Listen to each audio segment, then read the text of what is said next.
Hello guys, good day po sa ating lahat. Update po tayo sa ating mga alaga. Ngayong araw po, 20 days old na po sila. And ngayong araw din po, nailipat ko na po sila dito sa aking circular tank. Kung nakikita nyo po, mababaw po yung level ng tubig natin. And ngayon po, paunti-unti ko po itong pinapataas. Dahil kakalipat lang po sa kanila, hindi po muna ako magpapakain. And bukas ko na po sila ulit papakainin. Ang sukat po pala nila ngayon ay nasa 1.5 inches. At mayroon po akong nakuha na mga fast grower o yung may tinatawag nating shooters. Ang sukat naman ng mga nakuha ko pong shooters ay nasa 2 inches. Itong mga shooters na nakuha ko po, ililipat ko po ito sa kabilang tank. Mahalaga po na makuha po natin yung mga fast grower. Kasi sobrang lakas na po nilang kumain ng mga kasama nila. Kapag hindi po naagapan agad, siguradong unti-unti po nilang kakainin yung ibang mga isda.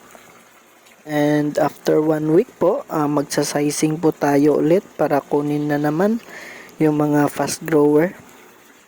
Sobrang importante po ang pagsasizing para sa ganitong mga edad ng ating mga alaga. Yung ibang hatchery po, 10 days old pa lamang po ay nililipat na po nila ito sa kanilang nursery pond.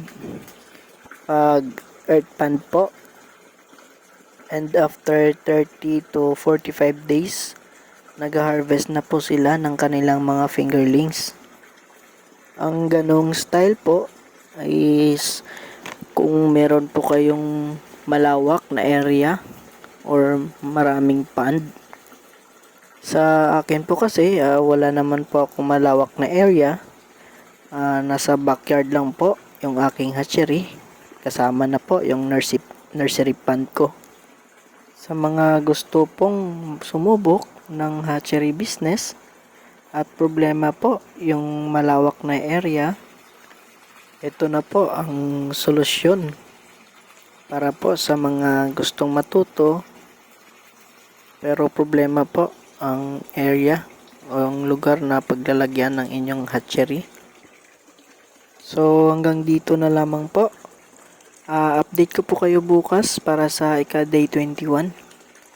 Kung meron po kayong mga katanungan, i-comment nyo lamang po sa ating comment section. At susubukan ko pong sagutin ang inyong mga katanungan. Yun lamang po at maraming salamat.